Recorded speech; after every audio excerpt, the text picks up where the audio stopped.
অনেকেরই একটি কমন প্রশ্ন যে আমার স্মার্ট কার্ডটি তৈরি হয়েছে কিনা বা কোথায় গেলে পাবো, কখন পাবো। তো চলুন দেখে নেওয়া যাক। প্রথমে এটা চেক করার জন্য আপনি ক্রোম ব্রাউজারে চলে আসবেন, এসে লিখবেন Bangladesh smart card status. Bangladesh smart card status লিখে সার্চ করে দেবেন। সার্চ করলে আপনার সামনে এরকম আসবে যে এনআইডি সার্ভিস। তো এই লেখাটার উপর অর্থাৎ এই ওয়েবসাইটের উপর প্রথমে একটি ক্লিক করে দেবেন। আর আপনারা যারা অনলাইনে এখনও online voter card ID card পাননি তারা কীভাবে নেবেন সেই ভিডিও আমি এই ভিডিও ডিসক্রিপশন বক্সে লিঙ্ক দিয়ে দেবো, আপনারা চাইলে কিন্তু পাবেন।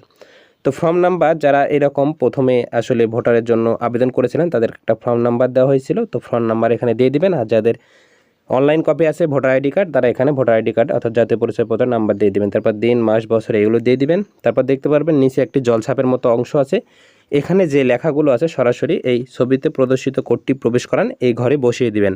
দেওয়ার পর সাবমিট অপশানে ক্লিক করে দিবেন। তো আমি আমারটা করে দিলাম, এরপর সাবমিট অপশানে ক্লিক করে দিলাম। তো দেখা যাচ্ছে যে আমার এই স্মার্ট কার্ড স্ট্যাটাস তো একটু পর চলে আসবে। সো একটু ওয়েট, দেখতে পাচ্ছেন স্মার্ট কার্ডের কোনো তথ্য পাওয়া যায়নি, অর্থাৎ আমার স্মার্ট কার্ড হয়নি এই এনআইডি নাম্বার বা এই আইডি কার্ড দিয়ে। তো আমি অন্য একটা আইডি কার্ডের মাধ্যমে আপনাদেরকে চেক করে দেখাচ্ছি যে হলে কিভাবে বুঝবেন আপনারা বা কীরকম আসলে পপ আপটা শো করবে। তো জাস্ট অন্য একটা আমি দিয়ে দিলাম। তারপর দেখতে পাচ্ছেন এখানে স্ট্যাটাস কমপ্লিট হয়ে গেছে, তারপর বক্স আইডি, তারপর কম্প আইডি, এরপর আসলে অনেক কিছুই আছে। তো আমি একটু একটু করে দেখাচ্ছি। সো যাদের হয়ে যাবে তাদের এখানে কমপ্লিট দেখাবে স্ট্যাটাস, এবং এখানে দেখতে পাচ্ছেন এখানে কিন্তু জেলা উপজেলা সব কিছুই দেখাচ্ছে এবং অ্যাড্রেস, এই অ্যাড্রেস বরাবর ঠিকানা বরাবর যোগাযোগ করলে কিন্তু আপনাকে দিয়ে দিবে যাদের হয়েছে। তো আপনারা এভাবে মূলত বুঝতে পারবেন যে আসলে আপনার এনআইডি কার্ড বা স্মার্ট কার্ডটি হয়েছে কি না।